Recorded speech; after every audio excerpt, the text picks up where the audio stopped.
kagetan. Terakhir yang paling mencuat adalah, tahu nggak Pak apa? Koperasi Desa Merah Putih. Insya Allah katanya juga akan diberikan stimulan 5 miliar per desa. Kali aja dong. Saya nggak tahu, mudah-mudahan memang anggaran pemerintah banyak ya. Nah, mudah-mudahan itu menjadi produktif, betul-betul mensejahterakan orang-orang yang ada di desa. Itu yang saya anggap kagetan.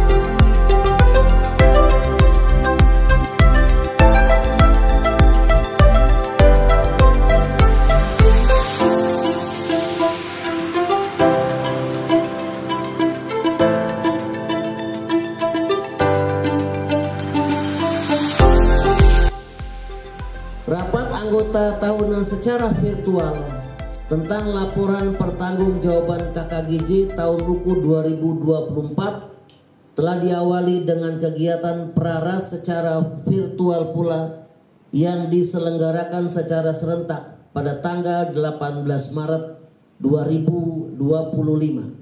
Jumlah peserta prarapat anggota tahunan secara virtual tentang laporan pertanggungjawaban KKGJ tahun buku 2024 adalah 1.274 orang yang merupakan representasi dari jumlah SD negeri di DKI Jakarta. Seperti sama-sama kita pahami bahwa pengaruh pertumbuhan ekonomi nasional di tahun 2024 sangat dirasakan oleh pelaku ekonomi, terutama usaha mikro, kecil, dan menengah, termasuk di dalamnya Koperasi Keluarga Guru Jakarta. Di samping itu, masalah internal yang harus dihadapi dan ditanggulangi oleh pengurus seperti hak dan kewajiban anggota, perubahan manajemen, dan mindset berkoperasi. Namun demikian, hambatan tersebut bukanlah berarti membuat kita menjadi patah semangat dalam berkarya, tetapi justru menjadi tantangan dan peluang agar kami berpikir keras dan mencari peluang-peluang yang profitable dan rendah resiko. Upaya nyata yang telah kami lakukan adalah dengan melakukan efisiensi di berbagai bidang dan di seluruh unit-unit usaha milik Koperasi Keluarga Guru Jakarta. Pada tahun buku 2024 dapat kami sampaikan bahwa pendapatan Koperasi Keluarga Guru Jakarta sebesar 25,5 miliar. Sementara itu di tahun 2023 sebesar 29,1 miliar. Dibandingkan dengan pendapatan tahun buku 2023 mengalami penurunan sekitar 13%. Secara garis besar, turunnya pendapatan dan neraca tahun buku 2024 dapat kami sampaikan sebagai berikut. Yang pertama, jumlah anggota berkurang akibat pensiun dan tidak meneruskan keanggotaannya, termasuk mutasi dan wafat, sehingga simpanan pokok dan simpanan sukarela kami kembalikan kepada anggota tersebut. Hal ini tentunya berpengaruh terhadap modal sendiri. Di samping itu, belum seimbangnya antara anggota yang keluar dan anggota yang masuk. Pada tahun 2024, anggota yang mengakhiri keanggotaannya akibat purna tugas sebanyak 1.007 orang. Sementara anggota yang masuk sebanyak 431 orang. Upaya yang kami lakukan untuk merekrut anggota baru, baik dari PNS, CPNS, P3K maupun KKI, kami memberdayakan para petugas komisariat yang tersebar di 43 kecamatan, kemudian kami juga melakukan negosiasi dengan para pembina mulai dari tingkat kecamatan sampai dengan pembina tingkat provinsi.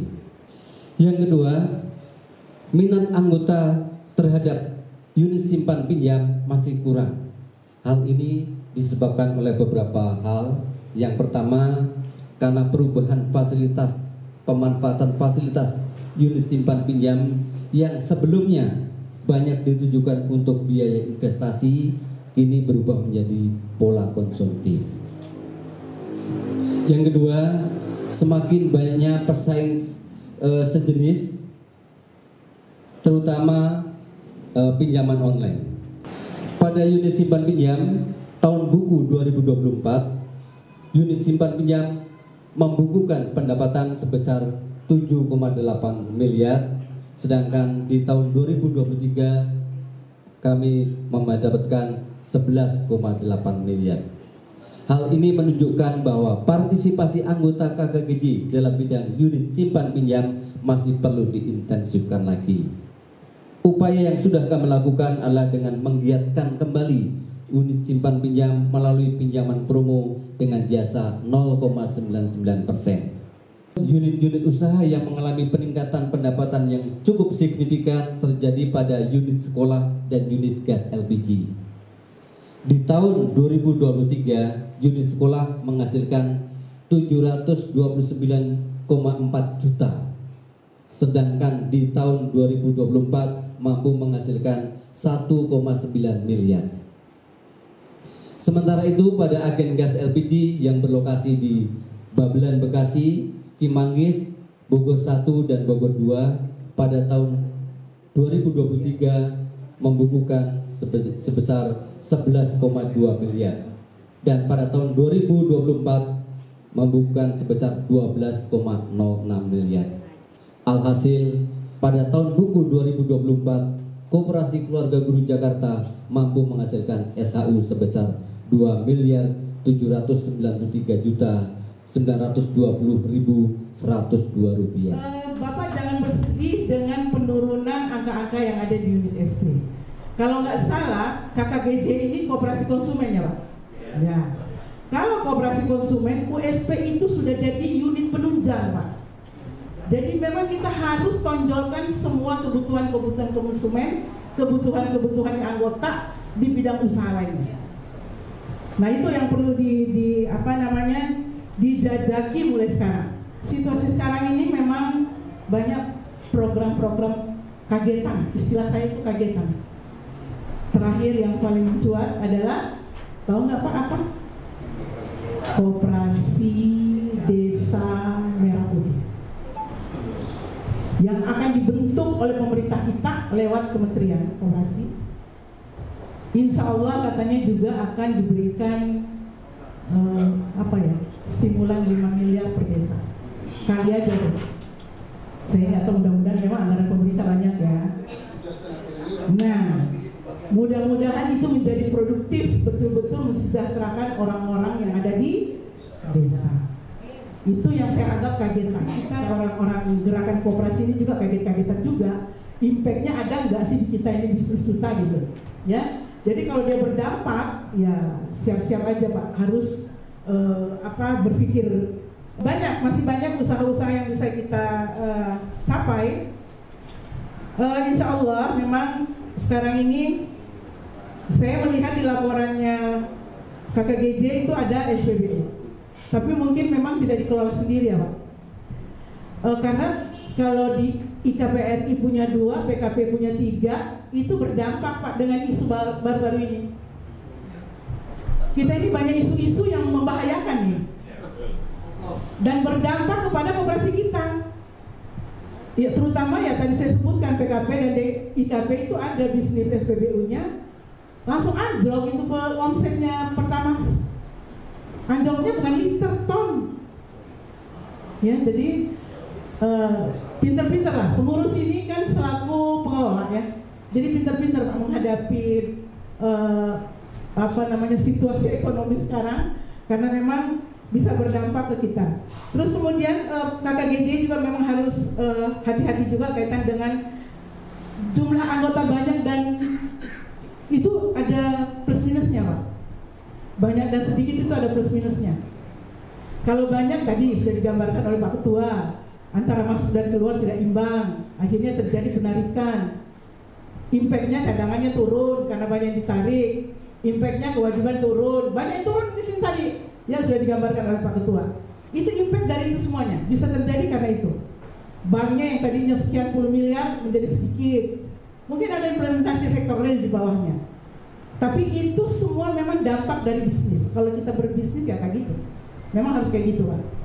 Cuman barangkali memang harus kita mengantisipasi supaya tidak terlalu berdampak signifikan. Saya perlu menjelaskan atau menyampaikan ada satu koperasi anggotanya PKP, saya sebutin aja itu di daerah Gelora Bung Karno, anggotanya cuma 200 Pak, tapi dia memiliki apa ya namanya ya, diberikan usaha yang banyak oleh pengelola Gelora Bung Karno. Akhirnya dia bisa menghasilkan SHU M-an dan dia bisa bagi ke anggotanya satu orang 30 juta. Itu perbedaan kita dengan dia. Dia anggotanya cuma 200, SHU-nya gede. Jadi semua ada plus minusnya Pak, semua ada plus minusnya. Sehingga kita harus betul-betul belajar dengan pengalaman-pengalaman yang ada di lapangan. Saya hadir di sini memang menyampaikan pengalaman-pengalaman itu untuk sebagai motivasi, supaya kita tidak surut dengan adanya penurunan-penurunan. Koperasi unit desa juga kemarin itu top down ya, kalau nggak salah. Koperasi itu biasanya tidak bisa begitu, harus dari bottom up ya gitu. Itu ciri-cirinya. Tapi mudah-mudahan karena pemerintah serius, mudah-mudahan berhasil. Karena kita semua keluarga ada juga di desa, mudah-mudahan di desa sana bisa juga makmur dan bisa berdampak kepada koperasi-koperasi yang ada di kota.